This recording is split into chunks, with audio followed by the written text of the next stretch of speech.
thank you for listening to the Allender Center podcast. I'm Dr. Dan Allender. And I'm Rachael Clinton Chen. We're fiercely committed to providing hope and healing to a fragmented world. And restoration for the heart. Thank you for joining us. Let's get this conversation started.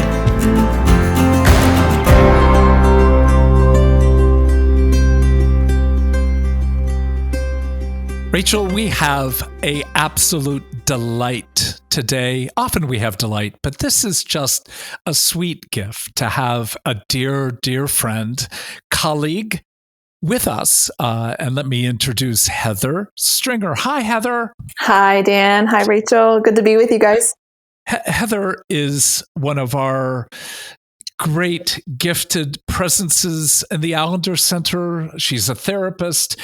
But what we're going to talk today about is she is the most amazing ritual maker I've ever been in the presence of. And I don't think I ever have met any other people who I would call ritual makers. And yet we're all ritual makers. Mm-hmm. And so to open the door to this discussion, let me just say that in a COVID-19 era, we are having thousands of our basic routines ruined, changed, radicalized, and many of us are needing routine to be able to even move slightly toward restoration in the middle of this deep traumatic disruption.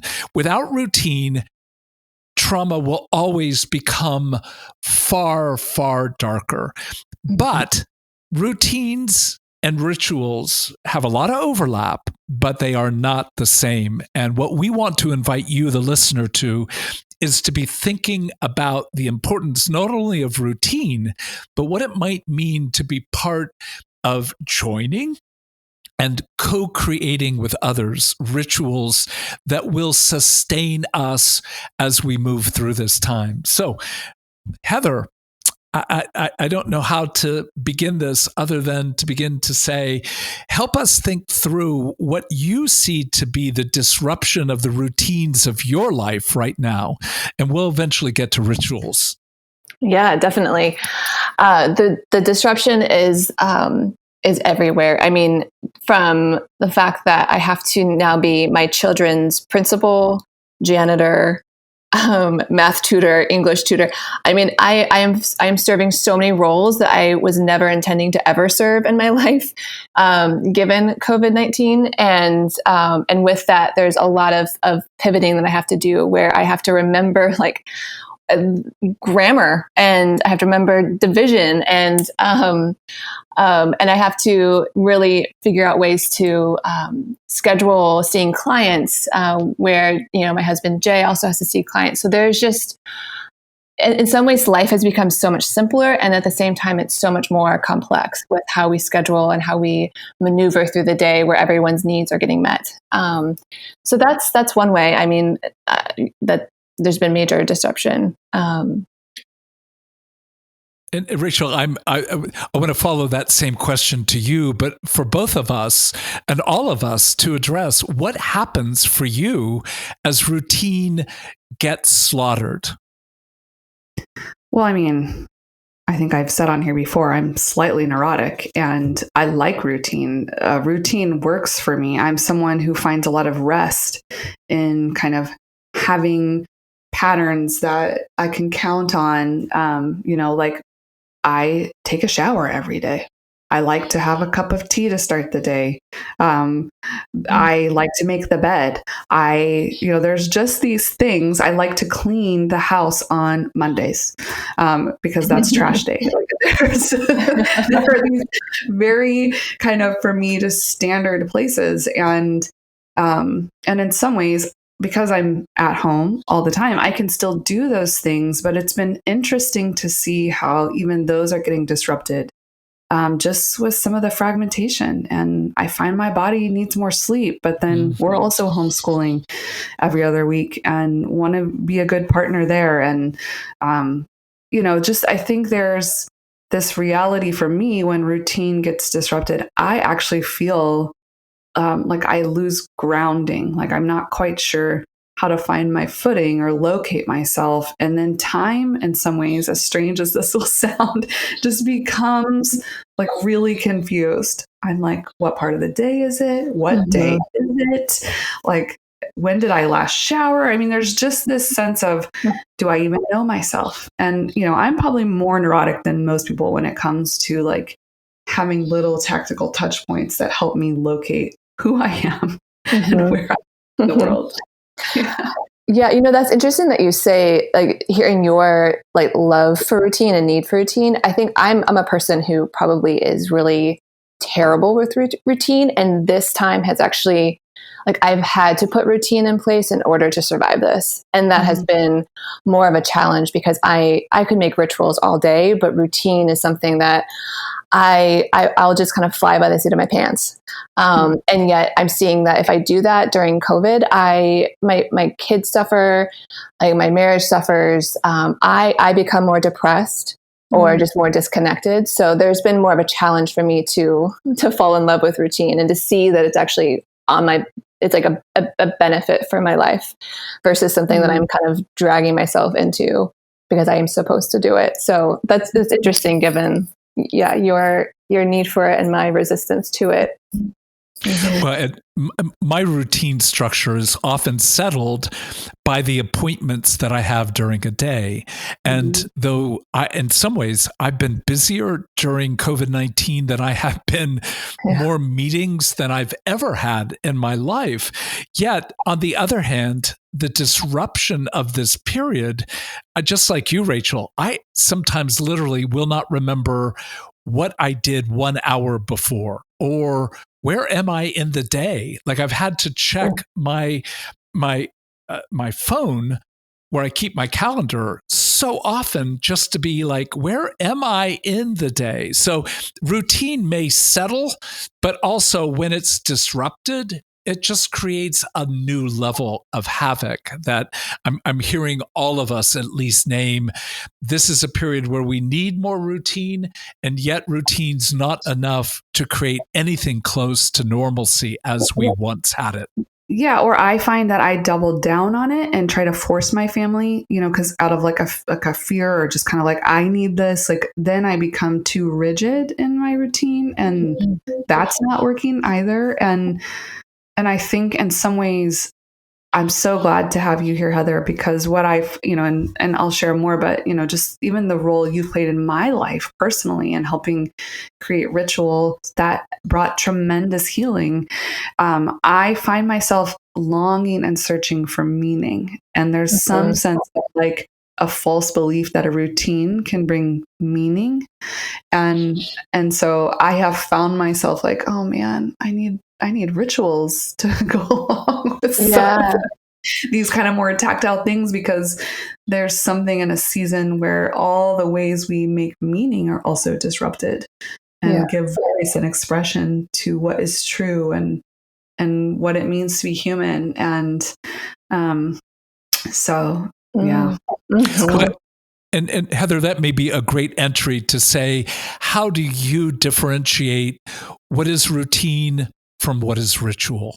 Yeah, well, I think of routine almost as, the word having route in it. It's like the routes that we are familiar with, that we take every day or every hour. There's something that is almost procedural and like riding a bike. You just know how to do it. You know how to get in the shower. You don't have to think too much about what you're doing.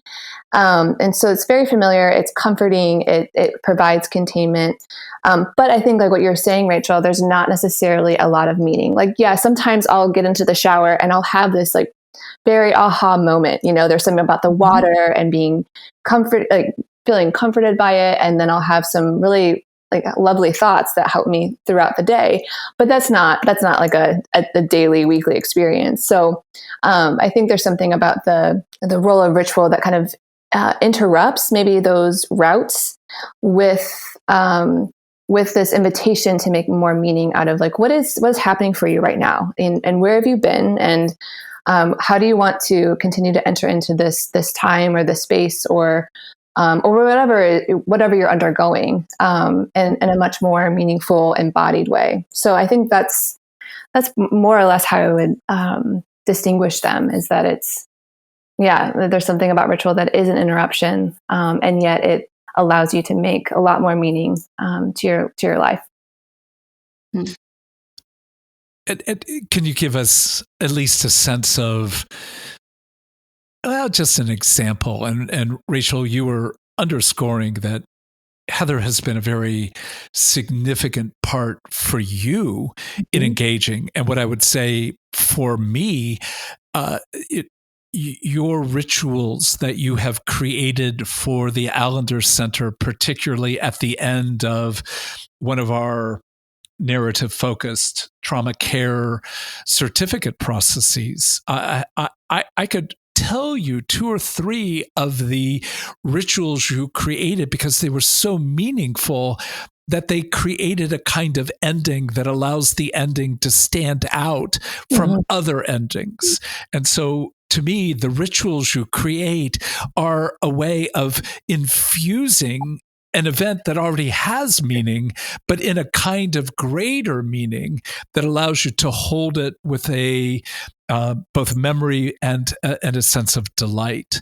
So examples that you would bring of what you mean by the word ritual. Yeah, definitely.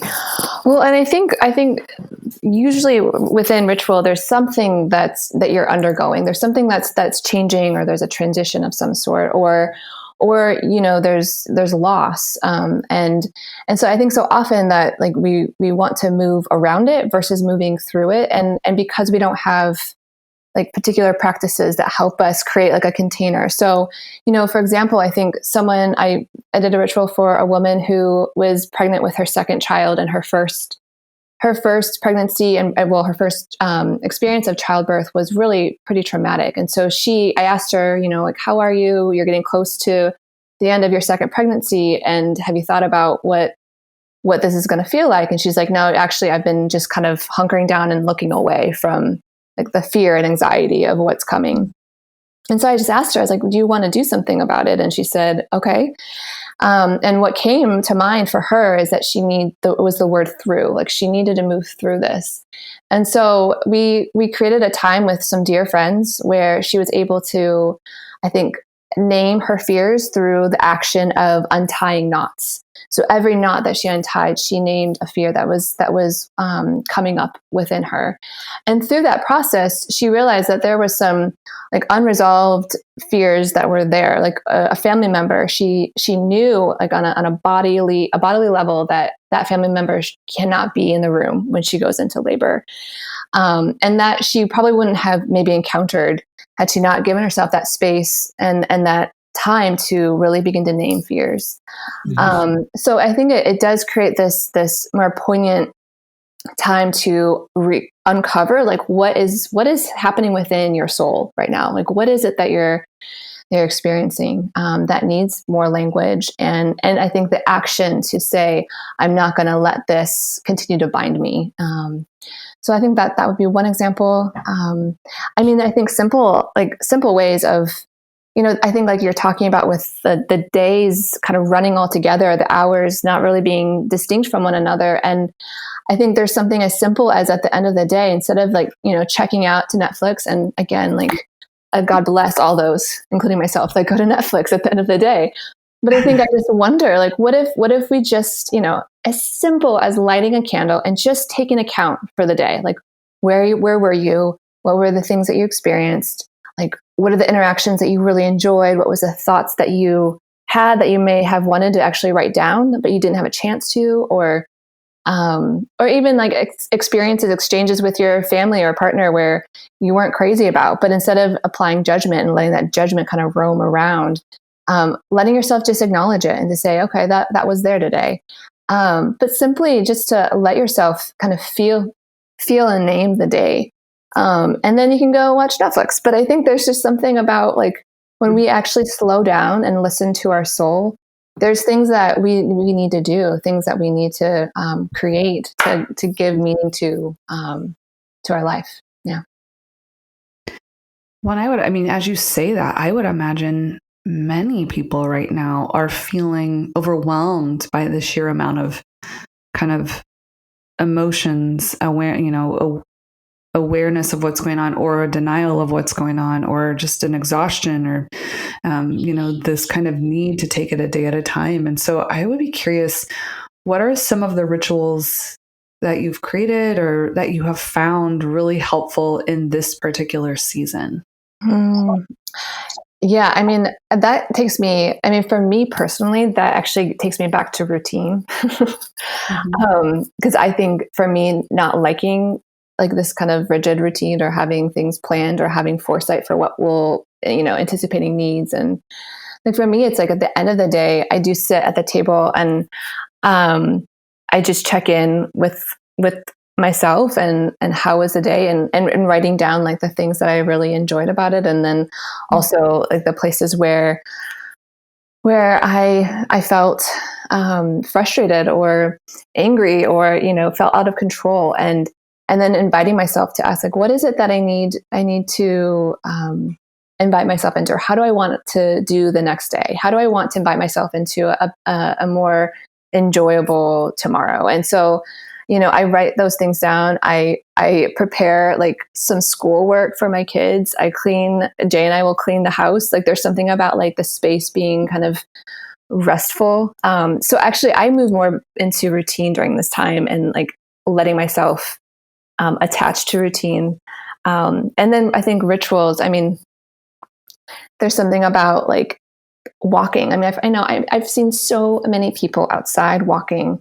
Like people where I'm like, what house do you live in? Like, I've never seen you before. And so many like strange faces that I know live within my neighborhood, but there's something about like that movement of walking, and it feels really meditative, and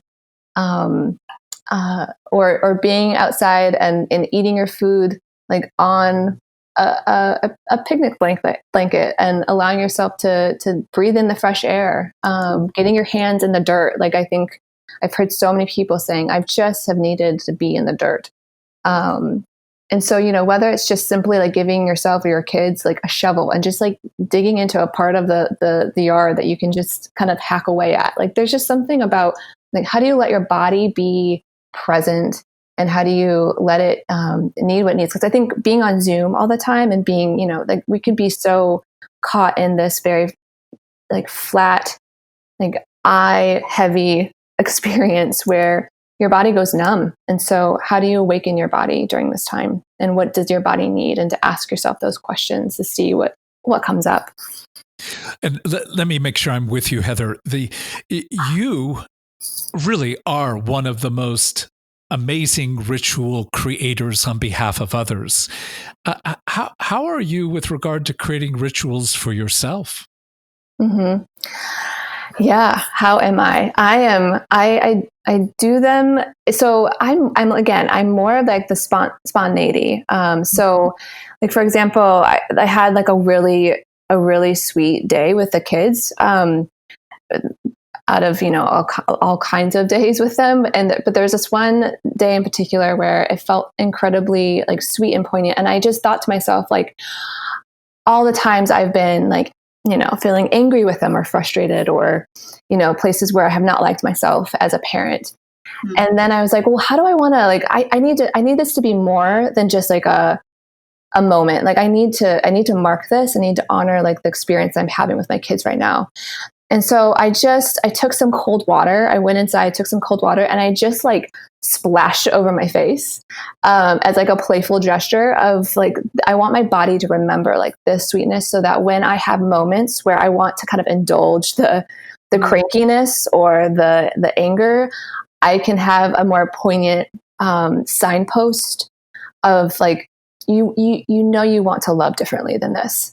And it interrupts that pattern of, I'm going to be angry and then it's going to cause this. And then, and then I know the end of the story where I end up feeling really guilty. And so I think it's like in those moments, like in your day to day where you have something that is like sweet or good or even hard, like even the difficult moments that you have, like, how do you let yourself mark them? And whether it's like cold water, or whether it's like getting into the dirt, or whether it's lighting a candle. I mean, again, it doesn't have to be elaborate. It's just these kind of simple acts that are out of the ordinary. that I think help us remember better.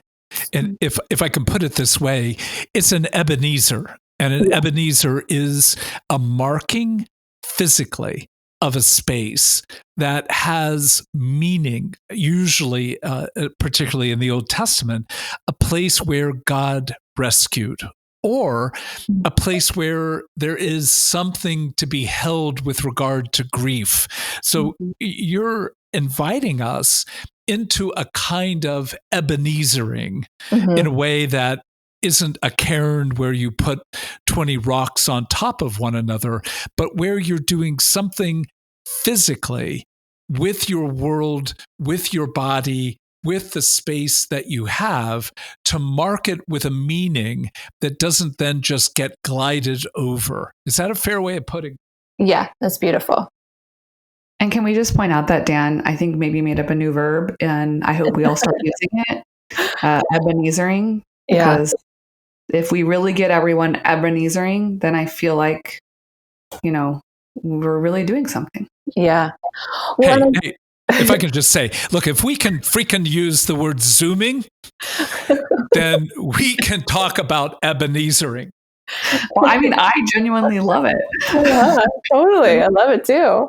Yeah. And I think it keeps part of what I was thinking within rituals too is that what's so beautiful about them is that they, our thoughts can roam, and there's something about the roaming that I think can lend itself to darker thoughts and darker places, right? And I think there's something about when we create some containment and we mark a certain area of our life and what we're experiencing, I do think it allows for evil or darkness to be halted, and it not necessarily resolved, but I think for it to be there's something about a guarding against your thoughts roaming into places that are really unhelpful. And so even the lighting the candle at the end of the day to account for your day, I think it almost interrupts the possibility of going into a lot of judgment about aspects of your day. And instead invites you into, will you notice and will you be attuned to what do you long for in your day? Because you know that there's places that are not well, or there are places that are really well, and you want to continue them. So I just I've seen that roaming piece needing to be more contained. Well, one of the ways that Becky and I have moved toward that has been planting trees in our yard that get named for our grandchildren. So there's an Elsa tree, there's a Gus tree, and each grandchildren has a different beautiful tree. And oftentimes we planted it with them here, where they know that's their tree. They also know that Becky, prays over that tree. We both, but uniquely, she prays over that tree, imagining something of the growth of that child and the growth of the tree and what she hopes for both. And we're just on the border of planting a new tree, and none of our grandchildren can be with us for that moment. So of course we're going to video it. Of course we're going to be able to, in one sense, continue the ritual of our beauty in the yard, representing and calling forth the beauty in our grandchildren. But that I can't go by certain trees without touching them and greeting them in the name of my grandsons or granddaughters. And your ability to take, the stories of others and allow those stories to grow through the ritual process, as you did with your friend coming to a second birth. It's part of the labor of connecting story, life, and also meaning and physical Ebenezers that eventually meaning next time we're together, I want us to move toward the question of how would you help our listeners learn how to do something of what you do? I would never have thought about planting a tree in the way that Becky created. I think I'm good at a lot of things, but rituals are not something that come easily or naturally to me. But through her, through you, Heather, I've come to think about this so much more than I ever before. But I want to make sure our listeners not only hear the importance, but actually are drawn to Ebenezering in ways that allow them to make more meaning during this dark, dark season. So I look forward to joining you next week to be able to do that.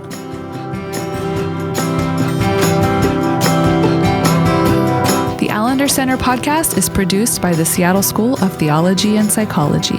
If you'd like more information about the Allender Center, you can look at theallendercenter.org.